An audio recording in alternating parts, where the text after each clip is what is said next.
Assalamualaikum warahmatullahi wabarakatuh. Om Swastiastu, Namo Buddhaya, salam kebajikan.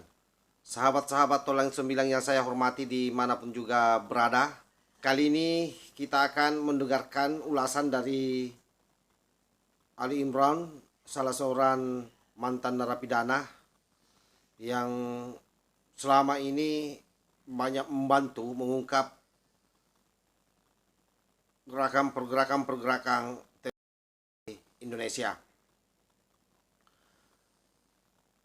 Kita tidak perlu berlama-lama, langsung saja kita simak bagaimana penegasan beliau terkait dengan agenda-agenda yang selama ini diserukan oleh PA 212. Yang waras tidak boleh mengalah terhadap mereka para pencoleng-pencoleng agama yang menjadikan agama sebagai alat politik.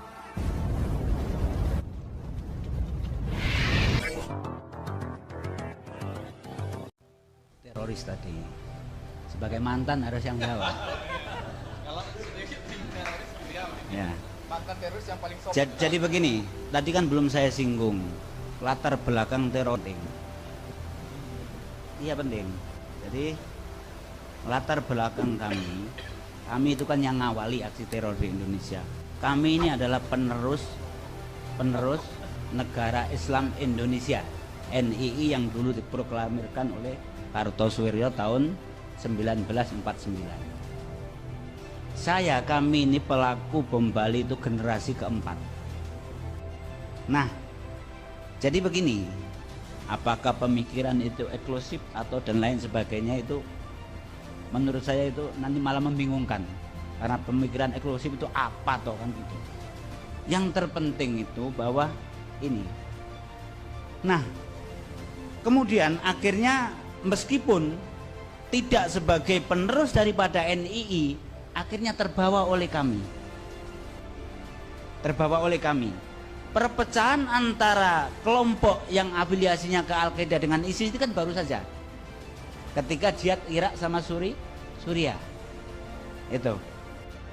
Nah, adapun masalah ideologi sama sebetulnya. Ada dua prinsip yang dimiliki oleh teroris. Satu, negara Islam. Dua adalah melaksanakan jihad fi sabilillah. Itu saja. Jadi meskipun sekarang ini Indonesia NKRI ini makmur, semakmur-makmurnya lebih daripada Singapura, tetap saja akan ada teroris. Karena yang diinginkan itu bukan masalah makmurnya, tapi yang diinginkan negara Islam dan keinginan untuk bisa melaksanakan jihad fi sabilillah. Nah, warga NU nggak usah resah, karena sampai sekarang ini menurut saya dan yang saya ikuti, nggak ada orang NU itu yang terlibat bersama kami, nggak ada. Itu apa tuh perbedaannya? Perbedaannya begini, saya ini madrasah ibtidaiyahnya di Gupi. Gupi itu adalah milik Golkar, gabungan usaha istilahnya pembaruan pendidikan Islam. Tapi begitu saya kelas 5, akhirnya dijadikanlah Ma'arif. Jadi saya itu sekolah di Ma'arif kelas 6. Ya, Ma'arif. Tidak ada ajaran dari Gupi apalagi dari Ma'arif yang mengarah ke radikal. Ingat bahwa cerita saya itu, saya kelas 5 itu sudah kelas 5 SD Ibtidaiyah itu sudah menurunkan lambang negara Garuda itu. Dari mana ajarannya? Dari kakak saya Mukhlas yang dieksekusi itu, pimpinan bom Bali. Pada waktu itu Mukhlas sekolah di Pondok Pesantren Al-Mu'min Ngeruki Solo. Pondoknya Ustadz Abu Bakar Basir.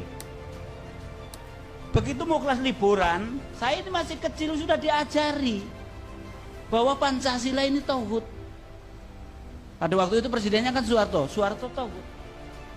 Polisi tauhid, tentara tauhid. Jadi apa label-label itu sudah saya dengarkan sejak kecil.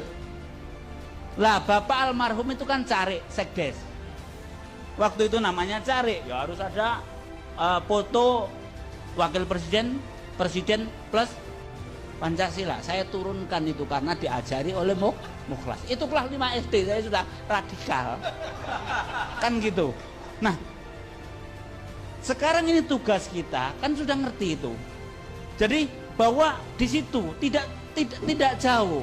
Yang akhirnya ISIS pun dari sana. Itu. Jadi dari pendidikan yang sejak dini.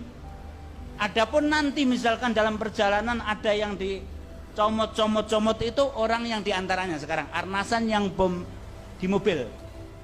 Itu orang Malimping. Ini, dia pernah jadi preman. Pernah kasus curanmor. Kemudian dia ingin tobat. Kalau tobat ini ketemu orang NU atau orang Muhammadiyah mesti dinasihati. Kamu harus memperbaiki sholat kamu. Kalau nanti punya duit umroh, kan begitu. Ini kalau normal, ketemu ustadznya nggak normal. Waduh, dosamu ini banyak. Nggak bisa dihilangkan kecuali kamu berada di medan jihad dan mati syahid, ya wes. Kan gitu. Nah, jadi sekali lagi bahwa pendidikan yang akhirnya mengarah ke terorisme, kita membahas terorisme. Karena nanti sering saya katakan bahwa radikal itu ada dua. Yang benar-benar radikal yaitu teroris, terus yang setengah radikal. Setengah radikal ini siapa toh? Setengah radikal ini katanya masih mau Pancasila, masih mau NKRI, tetapi menggerogoti Pancasila dan NKRI, mau juga duitnya pemerintah, mau juga duitnya negara. Kalau yang radikal teroris nggak mau duit itu, nggak mau. Jangan masalah itu. Ini ada pegawai negeri yang infak sedekah kita nggak kita terima, karena menurut kami bahwa gaji pegawai negeri adalah minimal subhat, kalau nggak haram. Itu kami. Makanya ini nomor satu radikal adalah teroris. Ada setengah radikal. Nah, tadi kan pertanyaannya menjawab, apakah mungkin yang setengah radikal ini bisa jadi radikal atau teroris? Sudah sering saya coba, saya ajak nggak berani mereka. Itu. Karena apa? Karena mereka nggak mau resiko. Itu. Kenapa?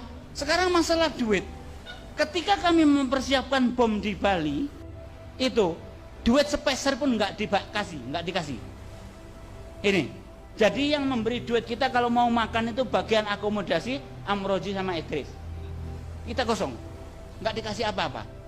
Begitu evaluasi bom Bali plus pesta karena haflah, karena kita berhasil meledakkan di Bali, di Solo di tempat kontrakannya Abdul Matin, begitu selesai kami dikasih uang 500.000